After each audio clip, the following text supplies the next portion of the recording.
Very good morning to all the students. Today we are going to discuss the topic under introduction, that is computer systems engineering. Before going into the topic, let us discuss the introductory part. Till now we have assumed that software being developed would run on some general purpose hardware platform. But in several situations, it is necessary to develop special hardware on which the software would run. Examples of such systems are a robot, automated systems related to a factory, and a cell phone. So let us consider a cell phone as an example in order to explain this concept. There is a special processor and other specialized devices in cell phones such as a speaker and a microphone. It can only run the programs written specifically for it. Development of such systems entails the development of both the hardware and the specific hardware that would run the software. Computer system engineering addresses development of such systems for the requirement of both software and specific hardware to run that software. Thus, systems engineering encompasses software engineering. Let us discuss about the computer systems engineering in a more detailed way.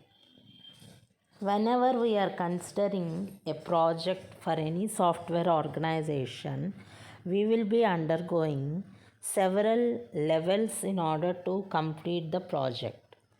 It starts from feasibility study of the project that is to be undertaken.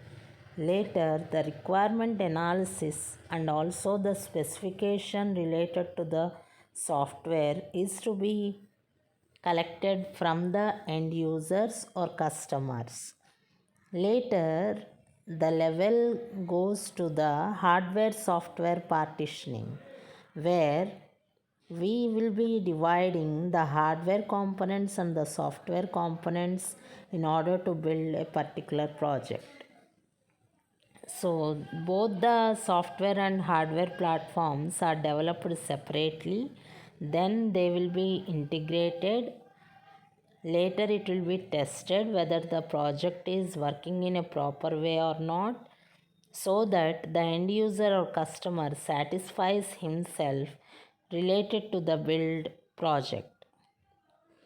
And at the last stage, we will be undergoing maintenance, where we will be approaching several bugs or errors that are performed during the project development stage, and the maintenance includes all the recovery problems of the predefined project documentation related to it. The project is to be built successfully so that the end user or customer satisfies himself with the management of the project that is undertaken by any software organization.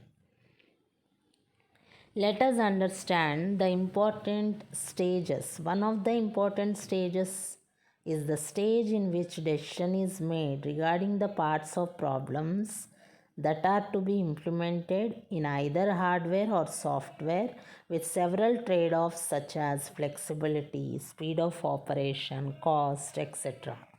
Those all are included in order to get rid of those trade-offs. The functionality must be implemented in hardware which runs faster, and the functionalities are implemented in software which is very easy to extend. Further, it is difficult to implement complex functions in hardware. Also, functions implemented in hardware incur weight, manufacturing cost, power overhead, and also the extra space that is occupied by several functionalities of the program. After the hardware software partitioning stage, development of hardware and software are carried out concurrently. In systems engineering, testing the software during the development becomes a tricky issue because the hardware on which the software would run must be tested under the development. Remember that the hardware and the software are being developed at the same time. To test the software during development, it is generally necessary to develop simulators that are included with the features of hardware that are being developed. Once both hardware and software development are complete, these are integrated and tested as we have discussed in the previous figure.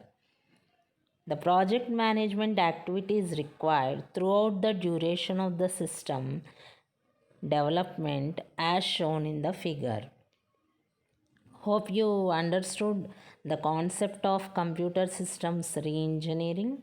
Thank you one and all. If you have any sort of queries, then let us discuss.